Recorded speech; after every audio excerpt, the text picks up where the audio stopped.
Viewers, thumbnail দেখেই হয়তো বুঝতে পেরেছেন আজকের টপিক কি হতে যাচ্ছে। তাই আপনি যদি আমাদের চ্যানেলের নতুন দর্শক হয়ে থাকেন, চ্যানেলটিকে সাবস্ক্রাইব করুন। আর যারা আমাদের চ্যানেলটিকে ইতিপূর্বেই সাবস্ক্রাইব করেছেন তাদেরকে অসংখ্য ধন্যবাদ জানিয়ে আজকের মূল পর্বের দিকে চলে যাচ্ছি। শেরপুরে বৃগী নদীর পাশে 9 কৃষকের যৌথ প্রচেষ্টায় 5 একর জমিতে গড়ে উঠেছে সূর্যমুখী বাগান। সকাল থেকে সন্ধ্যা পর্যন্ত ফুলের সৌন্দর্য উপভোগ করার জন্য দেশের বিভিন্ন প্রান্ত থেকে দেখতে আসতেছেন অসংখ্য দর্শনার্থী। এজন্য সূর্য নেমেছে সবুজের মাঝে।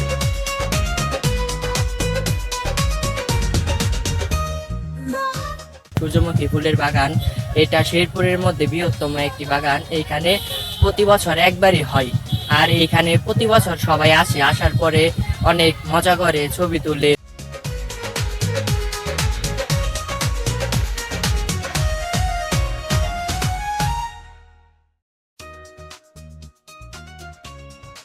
তাই দেখার জন্য উৎসুক জনতার ঢল নেমেছে শেরপুরে।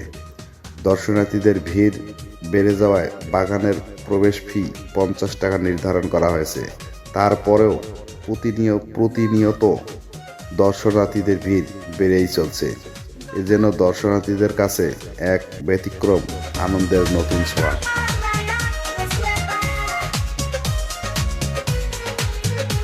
ভিডিও দেখছিলাম সূর্যমুখী ফুলের বাগানের, ওইটা দেখে আর কি এখানে আসছি। আসার পর আরো দেখে ভালো লাগতেছে, অনেক বড় বাগান, দেখে ভালো লাগতেছে। বাচ্চা কাচ্চা নিয়ে আসছি, সেলফি তুললাম।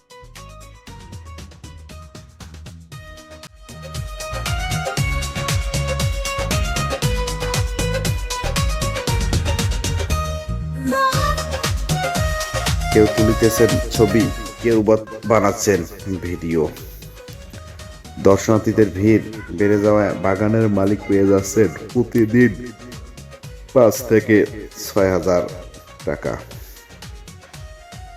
ভিউয়ার্স, আজ এই পর্যন্ত। আগামীতে দেখা হবে নতুন কোনো জায়গায়। খোদা হাফেজ।